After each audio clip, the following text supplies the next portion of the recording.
Telangana assembly ఎన్నికల్లో అధికారం చేజార్చుకున్న BRS route మార్చిందా?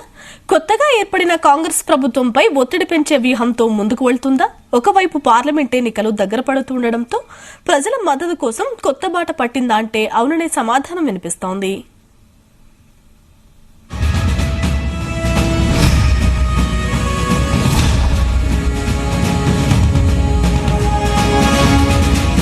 Telangana assembly ఎన్నికల్లో ఎదురైన ఓటమి నుంచి బీఆర్ఎస్ పార్టీ గుణపాఠాలు నేర్చుకుంటున్నట్లుంది.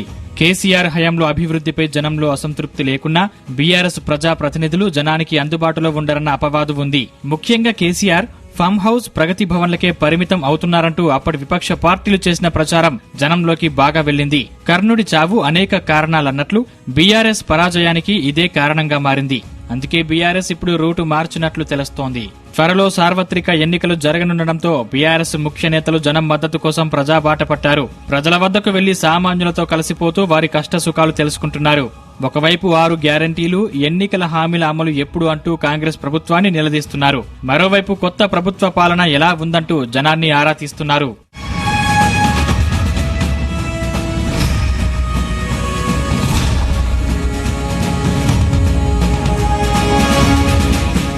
బీఆర్ఎస్ ముఖ్య నేతలైన కేటీఆర్, హరీష్ రావు వ్యవహార శైలి రాజకీయ వర్గాల్లో ఆసక్తికరంగా మారింది.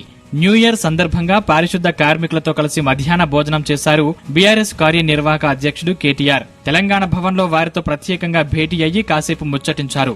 వారి కష్ట నష్టాలను అడిగి తెలుసుకున్నారు. వారితో సెల్ఫీలు దిగారు. మాజీ మంత్రి హరీష్ రావు మెట్రో రైల్లో సందడి చేశారు. ఎల్బీనగర్ నుంచి లగ్డీకాపుల్ వరకు హరీష్ రావు ప్రయాణించారు. మెట్రోలో ప్రయాణించినంతసేపు సరదాగా ప్రయాణికులతో ముచ్చటించారు. వారి యోగక్షేమాలను అడిగి తెలుసుకున్నారు. అంతేకాదు, ఇటీవల సిద్దిపేటలో రోడ్డు పక్కన ఉన్న టిఫిన్ బండి దగ్గర ఆగి ఇడ్లీలు తిన్నారు. స్థానిక యువతతో కలిసి సంభాషించారు.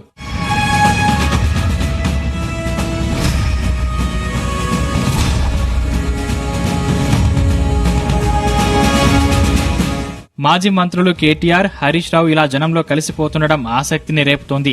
లోక్సభ ఎన్నికల్లో అత్యధిక స్థానాలు గెలుచుకోవాలన్న లక్ష్యంగా టీఆర్ఎస్ అడుగులు వేస్తోంది. గత లోక్సభ ఎన్నికల్లో 9 స్థానాలను గెలిచిన గులాబీ పార్టీ అసెంబ్లీ ఎన్నికల ఫలితాల తర్వాత కాస్త చతికిలబడినట్లు అనిపించింది. దాంతో మళ్లీ పార్టీ శ్రేణుల్లో ఉత్సాహం నింపేందుకు సైతం కేటీఆర్, హరీష్ రావు యాక్టివ్ అయ్యారన్న అభిప్రాయాలు కూడా వ్యక్తమవుతున్నాయి. 9 సిట్టింగ్ స్థానాలకు అదనంగా మరికొన్ని ఎంపీ సీట్లు గెలుచుకోవాలన్న బీఆర్ఎస్ లక్ష్యం నెరవేర్చేందుకు ప్రజల బాట పట్టినట్లు తెలుస్తోంది.